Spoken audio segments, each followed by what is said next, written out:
There better not be swearing in this video. Alright, hey everybody, welcome back to the channel. This is Rob here at Smirking Gun Reviews. Back with more Good Omens.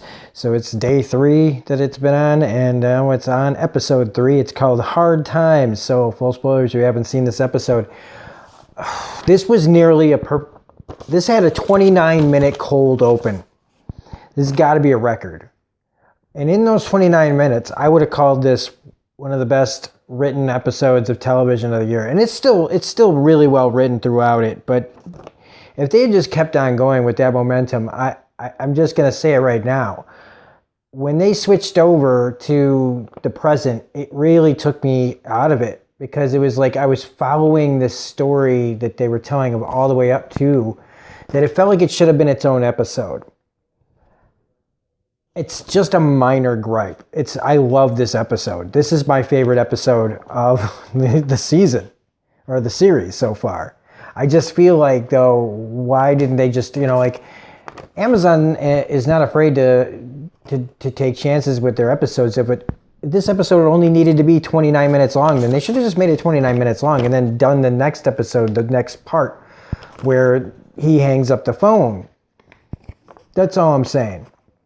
Because I was just really thinking that that's the way it should have just played out. But fantastic, either way. So we get to follow basically Crowley and Azrael. I'm still screwing that up.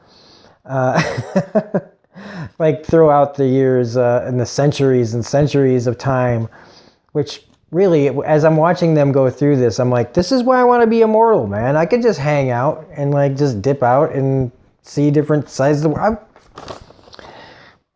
I'm sorry, I'm obsessed with that. So, but I love it. We get to see, like, right from the beginning with Original Sin, God wants to know where the flaming sword is.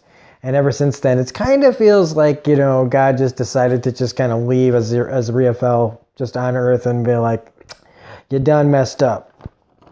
But in doing so, and of course, everything happens in God's plan or whatever, Crowley and Azrael begin a friendship here. And it starts like when they meet at Noah, or at least it's around that time.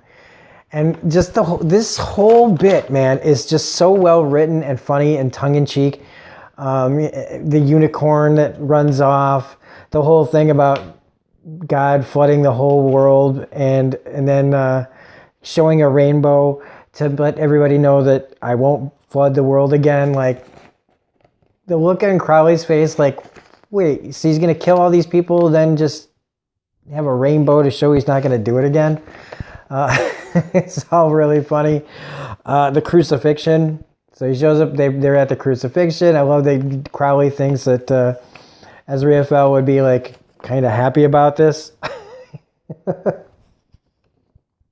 But there's also then they're in Rome, and then they meet up as King Arthur and the Black, like a couple of the knights.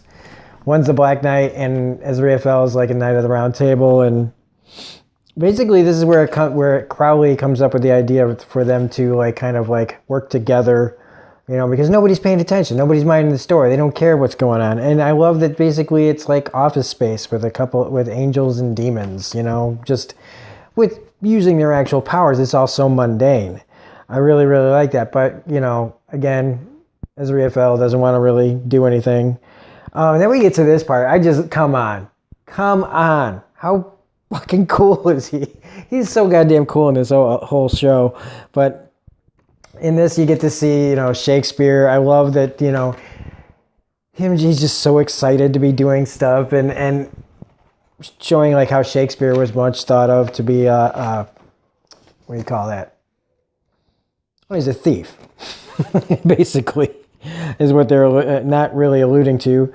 The French Revolution is fun, where he gets to like flip it on the guy that's cutting off the heads.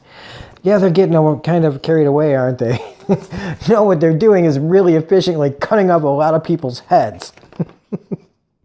I also like when Azrael's talking about how he fell, and he's like, I didn't really fall, I just sauntered vaguely downward. Come on. That has got to be in the book. Those 3 words, sauntered vaguely downward, has got to be in the goddamn book. But the really cool one, all right, so when they get to London and during the Blitz, this is where Aziraphale actually gets to shine. He is having a blast. Michael Sheen gets to, like, he's cool. He thinks he's in spy world and everything, and it's all awesome. And then it turns out that the Nazis were, like, tricking him the whole time, and he's been a dupe by another spy. But I do like that Mark Gatiss from Sherlock, who plays Mycroft, is one of the Nazis in here. And Crowley, again, coming to save him in a church, and his dance. Like, at first, I forgot. Maybe he's just being all, like, a demon. Like, a cool, like, not, dancing a little bit. And I forgot he's in a church, so it's hurting him being there. And it is, God, Tennant, man. Tennant is doing so awesome in this. And, the whole thing with the bomb. It's just great. But the funny thing is that the prophecy that Aziraphale remembers from 1972, don't buy Betamax. I love that. Don't buy Betamax. What's Betamax? Who's Peter Max? No, it's Betamax. Anybody who doesn't know what a Betamax is a lot younger than me.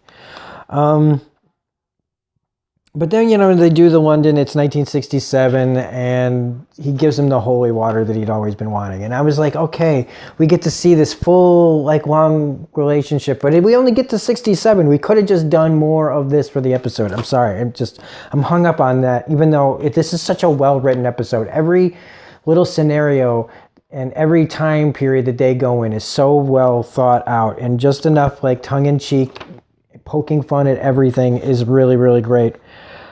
So when we get back to the, present time, and they've lost the kid, but now Aziraphale knows where he is and everything, this is where it just kind of, like, even though there's some really great lines in here, him figuring out how to tell Gabriel, what went wrong and trying to cover his tracks, which, is fine. The girl befriending Adam, or the witch, the occultist, starting to fill his head with things, that he'd be concerned about. And it does pay off. It does have a great payoff. I also want to mention that I forgot to mention Michael McKean in this. I love Michael McKean.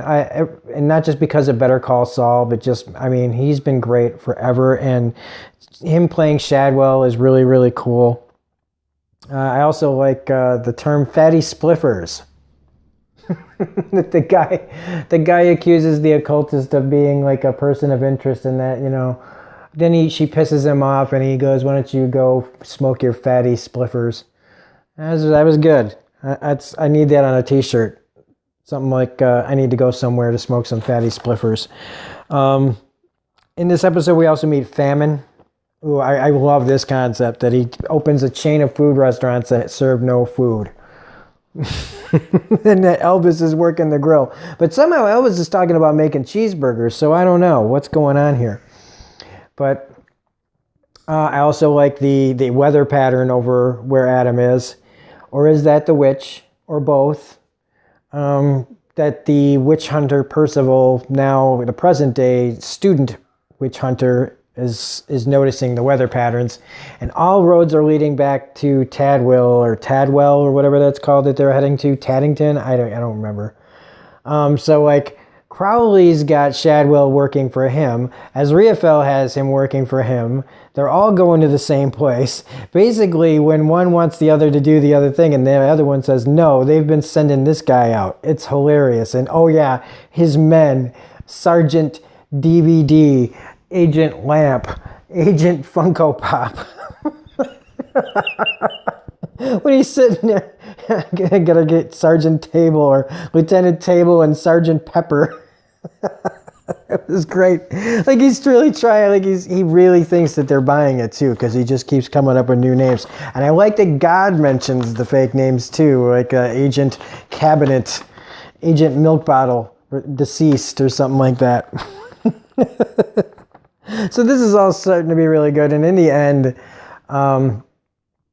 Well, first the angels think that Azrael's been on Earth too long, and then Adam decides to turn off a nuclear power plant and leave it powered by a lemon candy. So, again, this is really Douglas Adams. I swear to God, this is Gaiman's tribute to Douglas Adams. It's gotta be. I haven't looked up any extra information on it. And I guess the only other thing I'd say is it was cute, the hellhound at the beginning, just basically trying to be a hellhound, but realizing that being a regular dog is more fun. And is it just me, or does it sound like the end of the world is actually the beginning? It sounds like this Adam kid's going to turn everything around, and that maybe that's why God's upset or something. I don't know. But anyway, it was a really, really fun episode, and I really, really can't wait to watch episode 4. So if you liked this review, please hit the like button, comment, share, subscribe, all that rigmarole. Otherwise, this is Robert Smirking Gun Review saying we'll be back later with more videos, and have a great night. Bye.